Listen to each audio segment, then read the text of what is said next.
Antibiotics can absolutely wreak havoc on the body, and I think it's our duty to look into it further before just taking whatever the doctor tells us to take. Hey, my name is Ryan Kearns. I was diagnosed with Lyme disease attacking my heart.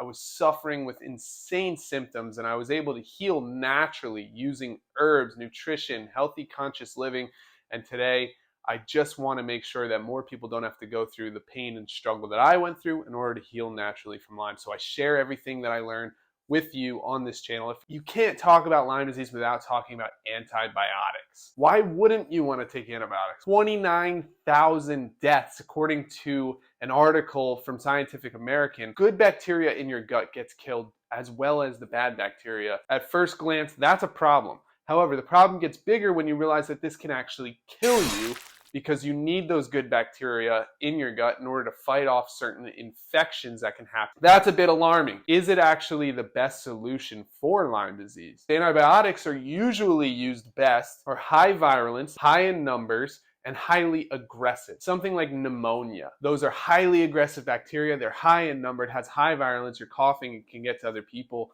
So we want to just basically nuke it with some antibiotics, kill as many of those bacteria as fast as possible before they get to work because they're highly aggressive as well. So antibiotics are an aggressive solution to an aggressive problem.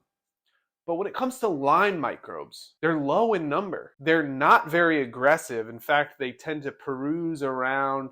They will take advantage of your body. They will use your body. They will steal things like collagen from your body. They will cause aches and pains and cause you to have all these crazy symptoms like vertigo and brain fog and all this weird stuff going on.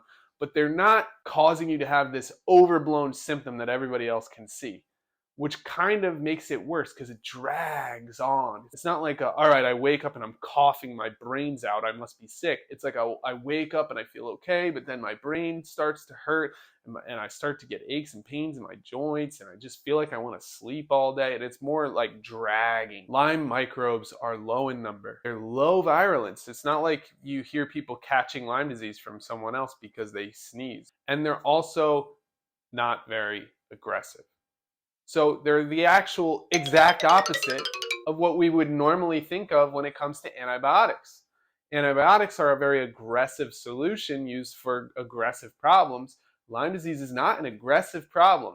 It's a long-lasting, low-grade problem that needs to be handled in a slightly different way. And that is the truth about antibiotics for Lyme disease. The Lyme microbes are very good at hiding. They create biofilms. They know how to change their DNA. And more often than not, the antibiotics don't actually kill Lyme microbes. This happens all the time. You may see people get better quickly and maybe they killed the Lyme microbes, but then it can always come back.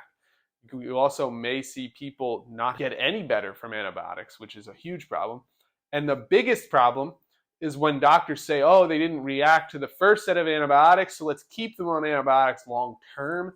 This is when things like stomach infections can happen. It's kind of like if you found out that there was a rat in your cupboard and you put a bomb in the cupboard to take care of the rat, right? Yeah, you might kill the rat, but you're also blowing your cupboard to pieces and completely destroying maybe even your house, right? So that's a serious problem. Instead, what we want to do is lay traps for the mouse.